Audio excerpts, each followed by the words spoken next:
Hey, what's up, everybody? Welcome to the Comeback Corner. We're doing it a little bit different tonight. Went and we did a speech to try to help and bring my story to help change some lives. So I hope you like this one. It's gonna be a little bit of a different of a show. Awesome.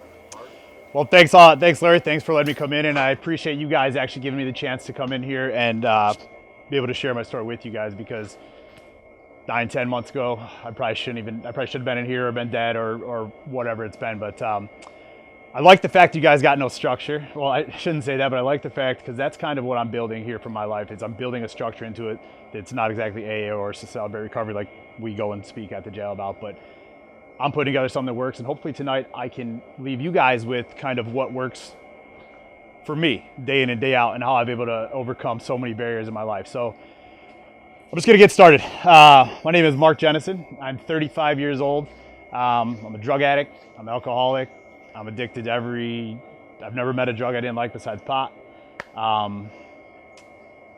I addicted to sex, women, gambling, anything bad that you could think of, that was me. And I'm sure a lot of us are like that inside this place right now. And I'm not gonna go too far in my childhood. I'm just gonna concentrate on the past 7 years, like that you know about, that we talked about, the impact we're making on people's lives right now. I've been a millionaire twice, okay? And we're talking not just $1 million, we're talking $75 million is what I made. And I've lost it twice, okay? And no, the only reason I did that, and it's not about the money, but the reason I bring the money up is because money's pretty important, right? It's like air, we all need it to survive, right? I mean, this coffee, these cigarettes, whatever it is, we need it to survive. When I had my money, I was a cocky, arrogant, I thought that my shit didn't stink, basically. You know, I was the man everywhere I went. I walk into the strip club, I'm spending $20,000. I'm this, I'm that. I'm doing $200, $300, $400 worth of cocaine a night, whatever I can slam in my arms, taking steroids, any single thing I could do, I was the man, okay? And the reason I want to bring up the money and talk about the money is because later into this story, I'm going to get into the successes and how you guys can hopefully take from what I've done and some of the failures that I've had, and you guys can learn from and move them into your own life. So I came from California, or I came from Illinois, but we're going to talk about California. I went to California as just a kid. I developed a crystal meth addiction, very bad, okay? I was on that day in and day out, 3 years. At this point, I was just a kid, came home. Actually, we'll talk about the meth. It was the point where I thought I was living a double life, right? I mean, I'm sure we've all kind of been there. I don't know if it was addiction, but mine at that point was, I mean, I'm Superman. I'm doing a great job at work, and at night I'm Superman. I'm sleeping with multiple girls. I'm partying. I was completely off the chain, okay? And I was young, and I was at the time, a pretty good-looking guy, and I was like a kid, and I was like, you know, like life was good. I had it by the balls, if you will, I thought. And then that took over, okay? So my brother flies me home. I think I have a round trip ticket. I fly home with 6 grams of meth. Anyway, so I fly home from California to come home, basically to find out I have a one-way ticket. Lost my job, lost everything I had. I'm upside down. At this point, I still don't realize that I have a drug and alcohol problem, I guess. I've got some dogs on here, I like that. So anyways, I get home from California, and I'm broke, busted, disgusted. For the first time in my life, I realize I don't have anything going on, right? My dad owns a couple bars, so all I do is I take this meth addiction and I replace it with cocaine because I think I needed it, and then two bottles of Captain Morgan's a day or whatever I get my hands on, and I was drunk nonstop. At this time, I have no job, I'm no working, no purpose, don't really know what's going on, right? So I have an uncle who had cancer, and he was building a company, he was doing well. He ended up getting cancer, beating the cancer. He had a clean bill of health.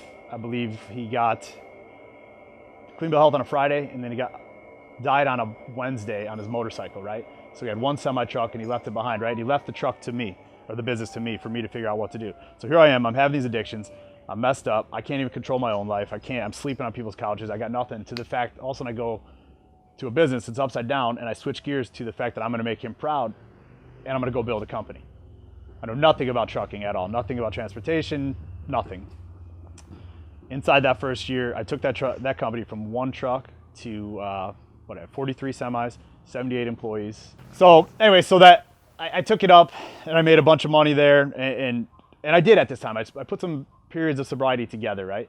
But it was never real sobriety because I was always lying to myself. I was still in denial. I'm sure we've all been there a little bit where you're the last one to realize that you have a problem, okay? So I build this company up massively, go through a divorce, go through a really, really rough time with her. I'm just going to skip right to the point. I have all these things. I just signed a $27 million contract with Generac Power Systems, okay? So that was the biggest contract I ever signed in my life. And I go to Jamaica for whatever reason to go on vacation. I got in bed with some wrong people. I come back, they were stealing my company. My books were getting cooked. So I got all this crap, right? I come back into the States. Next thing you know, it was a cycle of events that set my life spiraling out of control to where we're at right now. I lost everything. Couldn't see him. I mean, I could see him. The court didn't take him away, but I was just so messed up that I couldn't physically go see him because I just sucked. I just really sucked. I sucked at life. The company is going down. I got my brother. I got all my family. Everyone depending on me. So I do what I think's best for the company, and I put it into someone else's name. I mean, I probably could have saved that company had I not been still using. You know what I'm saying? Because I'm a smart guy. But the alcohol, the drugs. I mean, there was nothing. I wasn't clear. I wasn't the guy. I lost that company. I said, "Fuck it." Basically, I'm done. I'm just gonna party. I had no money left. I didn't care. I'm running around. I mean, just gross guy. So 1 minute I'm a millionaire. The next minute I don't know what I'm gonna do. I don't not even wash my clothes. Not even not shaving. Just whatever. I go. That's May 15th, 2013 is when that happened. May 15th to June 18th. I don't remember. On June 18th, I'm suicidal. I'm depressed. I wake up in the morning that day and I tell my mom that I'm crying. Right? I'm like, I don't want to live. I remember telling her, and then she's crying, and all of a sudden everyone's like, wait a minute, there's a problem here, right? We go. She stays with me. Someone else meets me. We go down to have a burger or some Mexican food down at Lucky's in the Bay. I'm sure you guys might know where that's at. I hook up with the wrong girl. I'm like, I'm just going swimming. It's hot. My mind switched, right? I had a couple drinks. I'm feeling a little bit better. At this point, I wasn't using any. It was cocaine or whatever at the time. I hook up with the girl. Next thing you know, I'm doing heroin that day. All right. And so that day, it's a hard day to talk about, but it goes from lunch to swimming to wanting to get laid to doing heroin to my best friend dead in my arms. And, I don't remember much of the time. I still to this day did not see him do it, so I don't know the fact. But I mean, obviously toxicology reports come back. It is what it is. They found, I don't know. But what I know is that my life at that point was completely, it went from being shitty to just death, right? I'm staring at, there's not an emotion in my life that I hadn't felt to this point. Good, bad, or indifferent. It was just a mess. I ended up going through, they couldn't let it go, the police or whatever. So for a while there, because there was bruises on his face or whatever, and I had some bruises on my face, they thought that it was a fight and that I'd murdered him or whatever. So, here I am getting looked at like I'm a murderer, for a month or two or whatever. Anyways, all that obviously isn't true. I'm not a murderer. It didn't come back that way. Everything clears out. I'm still broke. I lost my house. I hadn't seen my son. But after he died, you got to think about how depressed I was at that point. I didn't really want to live anymore at that point. I was like, I'm done. I remember laying on my bed, writing my leg's shaking as I think about this, writing a letter to my son at the time that, I had a $3 million life insurance policy left. I was going to figure out a way to get it so that he could be left some money because I figured the money was more important than his dad. And we all know that's not true. I'm laying there. I'm getting prepared to do it, writing the letter. All of a sudden, God talks to me. This is like the first time that I started having. I believed in God the whole time. but I wasn't walking with him. He was walking with me, but I wasn't accepting him. You know, there's a reason why, because we could go about my past and it was crazy. Every single thing I did was extreme. Anyways, it's the first time I have an awakening. I had scrounged up $200 or something. I turned that $200 into $6 million. Again, I got my shit together and I started another company. And I put together, I want to say 10 months of sobriety, but if I told you guys I put together 10 months of sobriety, I'd be lying. Because I wasn't drinking or I wasn't using, but I was on steroids. Okay, so yes, it's not the same, but mentally, you're still putting some foreign objects in your body, right? So I just traded one addiction for the other, whatever. End up, building the company, and then I meet this girl somewhere along the way, and I'm like, she shows me a different side of life that I see some different talents that I never had. And I'm like, well, I'm going to try this. So I decide I want to get out of the trucking company, so I get away from it, take some money, I have a little bit of money. I'm doing okay. Life's okay. People are fending for themselves. I think I have it under control. I'm in New York. I take a drink. I'm out. I got fucked up that night. I'm cool. I wake up. All I got is a hangover. I go down, get some chocolate milk or whatever I did at the time, and feel a little bit guilty, feel depressed. But I go home and I'm like, hey, I beat that. Like, I'm okay. Like, this didn't matter. I'm cool. I can do it. A month goes by. I drink maybe once, 2 times. All of a sudden it's like, yeah, I'm doing all right. Next thing you know, I'm on 7 months using and drinking again, just like that, gone. All the sobriety's gone. All the money I had in my safe, because I remember going to the safe and just pulling out hundreds, and I kept telling myself, dude, you're gonna run out. You're not even working. Like, you got stacks of cash in here, but it's not gonna last forever. It's that you don't have the bankroll coming in. That didn't stop me. I mean, in my mind, I'm telling people, yeah, I'm fine, whatever. But then when it gets broke, I'm telling people that someone stole from me. You know what I'm saying? Like, but I'm the guy that stole from myself. So here I am again, about to lose my house, behind on my dreams, my goals, my life, being a father. We'll touch on that a little bit, but I'm so far going, what do I do? I get myself sober again, go to the gym, and then I decide I need a job, so I stop at Cunis, which is in Elkhorn. I'm sure we all know who the Cunises are around here. And I'm good friends with Scotty Cunis.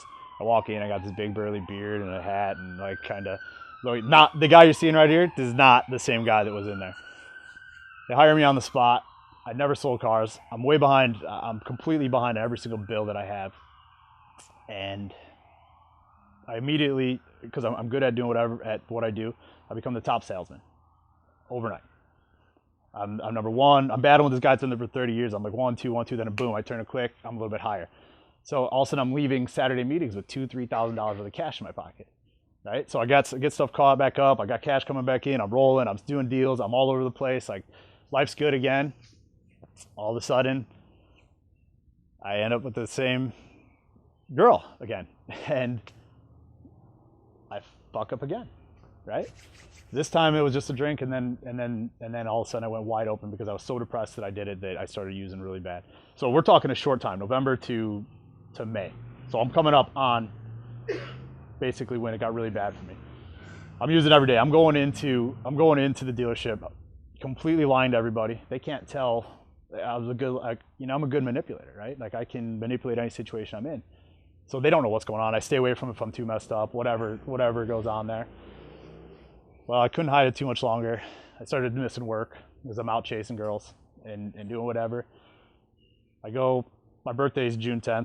I remember I did I'm 35. I did 35 shots of Rumpelmans and a speedball in a row. And then I was on for those days. And then they're chasing me around the county. Or around trying to find me. I'm in a demo car from the dealer, whatever, with the wrong people. And Scotty Cunis goes, you either go to rehab or you don't have a job, you don't have anything left. And at this point I go, what do I do? What am I going to do? How am I going to get this together? I didn't even want to go. Truthfully, I mean, to this point, I still don't understand how he got me to do it because I did not want to go. Anyways, it got me in. He called. He got a bed. I was in rehab by June 12th. Being the salesman that I am, I sold myself out of there in 21 days against medical, not even against medical leave or whatever. I was able to, I'm fine. I actually just talked to my counselor. I'm going to do a thing with him. And he's like, man, you got me, And so anyway, so I get out, I'm in there, and that's where I have another moment with Christ, where this is when I really realized that I can't do this alone. And obviously, we know the 12 steps, we know the Celebrate Recovery steps and all that stuff. So we all know the stuff. This is where I have the first awakening that I can't do this alone. I might be a tough guy, but I'm not as tough as these drugs and alcohol. And they have control of me. So I'm laying in this piss-soaked bed, and got this old dude next to me, and he's scratching his ass, and I'm looking around. I'm like, this is my life. I went from staying in super high-end suites to living in this plastic bed. Like, when did this happen, and how much fun was it? I remember rolling over and crying and going, that's it. So I get myself out, right? Rehab, I'm doing good. I'm 21 days. I got 21 days under my belt. I'm the man. I'm feeling, I'm coming out. I've lied to everybody. Everyone thinks I didn't intentionally lie. That's the thing. I thought I was going to be okay. I made it 6 hours. Made it 6 hours from getting out of rehab. I remember sitting at the road going, what do I do? What do I do? They gave me a car and they gave me some money. Next thing I know, I'm higher than a kite. I'm drunk. I don't even really know how it happened, but it happened. And I think it's because I wasn't ready. I was ready, but I still had a little bit in me. I had to see if I could if I could do it and beat it. Well, like an idiot, I went to the one bar where everyone from CUNA hangs out, which I would never go to in my life. For some reason, I went there, and I don't believe it's me. I believe it's God that took me there. So I get busted. They take my car. They do whatever. I go on the gnarliest 8-day bender of my life that I've ever been on. I partied hard. This time I'm down and out. I'm in a gas station with like $4, and my biggest decision is, do I buy 2 bottles of vodka, or do I get a chaser with it and then go find some girl that I can get some money from so I can get some more alcohol later, or whatever. I'm playing all these things. That was my biggest decision. I went from having dreams to make millions of dollars again to how can I get messed up? And I did. And all of a sudden, so those days are there. I'm smoking crack down in Chicago, coming back, I'm robbing people on the side of the road, or like when I'm down there, like whatever we can do. I'm with the wrong girl who's serving a bunch of time right now. My brother decides that it's time for me to go get better. He's like, oh, wait a minute, this guy's got a problem, right? So everyone circles around me. They get around me, and they're like, okay, CUNA's is done with me. They're like, you need to go. They weren't done because they believe they should take care, like they want to help. But at that point, I'd made them look like idiots. So how do you let me back, right? My brother sends me down to Florida, and my mom lives in Florida. I should tell that part. And I had no money. So I get down there, and here I am sitting going, I have a decision. Do I write my son off at this point? Is there someone else better that can raise my kid? These are all the questions they're going through. And don't forget the shakes, the sweats, the withdrawals that I was going through were pretty severe. They're very severe. But I would never go to the doctor, and I'm like, just get through it. Anyways, I'm sitting down there, I'm staring at the ocean, and I'm battling back and forth for 2 weeks, whatever. I decide I'm going home. I tell Mom, I had no money. I said, Mom, I need to go home. I need a plane ticket. She doesn't have much money anyways, and somehow she puts together a plane ticket, probably mortgaged, or I don't know, whatever she did to get some cash. Like that, got me on a plane. I come home. She gave me $50. I drank that away in the airport by the time I got there. I already drank that away by the time I wasn't even on the plane yet. I'm in Tampa. I already spent all the $50. Like, what am I going to do when I get home? I'm not using, but I decide that I need to continually slow myself off the alcohol. I had the plan to quit, right? But I wasn't ready. I had to come back. I had to get my job. I went back into CUNA's and got my job back. And I'm smiling at the camera because they're going to hear this. They're going to read it. Or they're going to see it. I drank a bottle of vodka before I even walked in there. And I'm telling them sober, and I get my job back, and I'm like, okay, I climbed that mountain. Now I just got to get ready. Now I just got to get myself cleaned up. It's a weekend. I think it was Dave Matthews Band concert or whatever that is. I didn't go to that, but I ran it. Like everyone was doing their thing. Like, okay, just start Monday, it'll be fine. I'm drinking all the way till July 27th or July 26th. It was like 5:36 in the afternoon, and my buddy, one of my best friends, has been with me through all my relapses, says, this is it, man. Like, no more. You're done.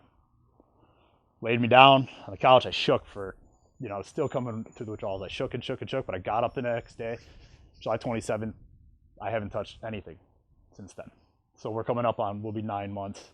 You know, and it sounds small, right? I mean, it's only 9 months, but and the fact that I'm up here talking, probably like, hey, this guy's only got 9 months of sobriety or whatever. But here's the thing.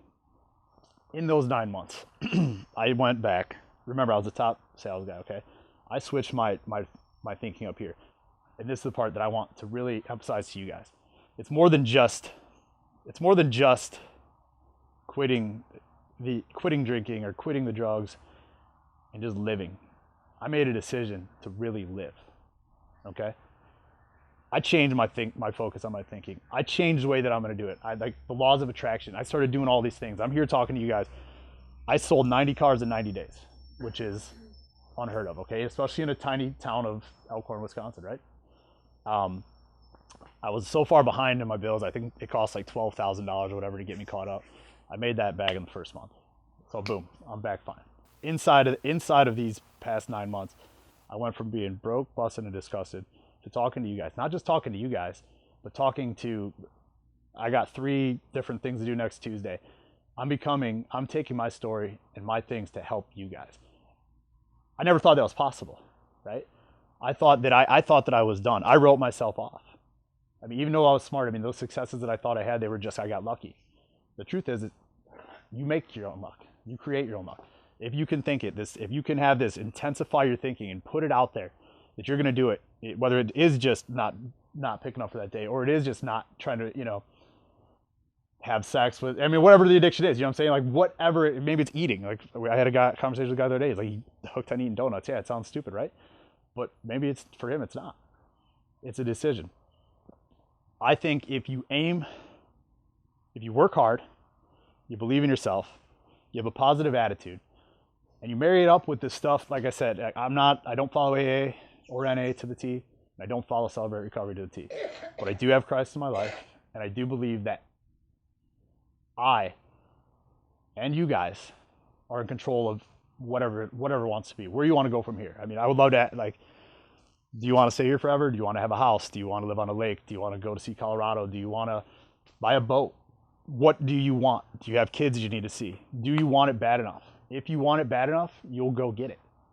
And I'm living proof that there's nothing special about me. I'm the same as you guys, right? But the fact is, I want it bad.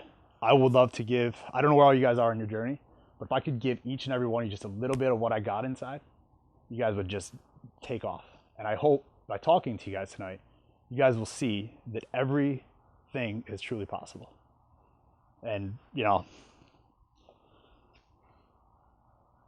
it's tough to believe in yourself the way that you do, but if you condition it and you think it every single day, you can truly make your dreams happen. Every single day, I have motivational stuff. I wake up. I mean, you see it probably later, right? I'm giving back. And also for your guys' message here, the more you guys give, the better, the more plentiful it's going to come back for you. I mean, I didn't learn that until just recently here. The more outflow that I put of positivity into this world, the more that comes my way. No, I don't have to stress out about anything. If you like what you see, click, share, like it, send it to your friends. Man, you guys have a great day. I love all the support. We'll talk to you guys later.